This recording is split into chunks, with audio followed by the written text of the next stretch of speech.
सोलापूर शहरात रिक्षाचालकांच्या विविध मागण्यांसाठी सोलापूर रिक्षा संघटना कृती समितीच्या माध्यमातून आज 16 एप्रिल रोजी महामोर्चा काढण्यात आला।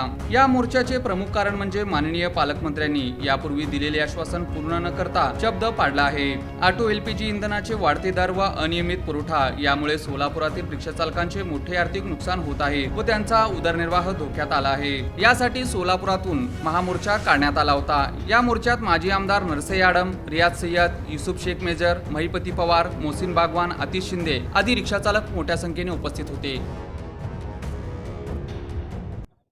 या अगोदरच आम्ही जाहीर केलं होतं की 16 तारखेला पूनम गेट पर्यंत हा मोर्चा जाईल आणि कलेक्टरला शिष्टमंडळ भेटेल।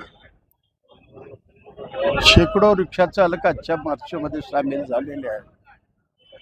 अजूनही पालकमंत्र्याला जाग आलेली नाही आहे। विश्वरत्न बाबासाहेब आंबेडकर यांच्या ऐतिहासिक मिरवणुकीची आम्ही वाट पाहत आहे। ती मिरवणूक संपल्यावर आमच्या कृती समितीची बैठक होईल आणि सोलापूर बंद असं होईल, राज्याच्या मुख्यमंत्र्याला बोलावं लागेल अशा पद्धतीचं बंद केल्याशिवाय आम्ही राहणार नाही। त्या तयारीचं पाऊल म्हणून आम्ही चाललेलो आहे। काय मागणी आहे नेमकी? कशा आमची पद्धतीने रिक्षा केवळ चालकांच्या एकच अडचणी मागणी आहे। 10 पंप बंद पडलेला आहे। 40,000 लिटर LPG ची व्यवस्था करा, त्याचा दर 42 रुपये ठेवा आणि कल्याणकारी मंडळ स्थापन केला म्हणून पुष्कारी मारायला सुरू केला। 800 रुपये भरावं लागतात, महिन्याला 1 रुपये भरायला तयार आहे।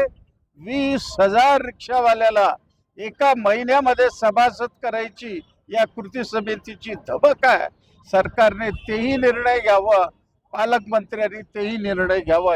पालकमंत्री असेल, प्रशासन असेल, कुठंतरी रिक्षा चालकांच्या या मागणीवरती दुर्लक्ष करताना दिसतंय।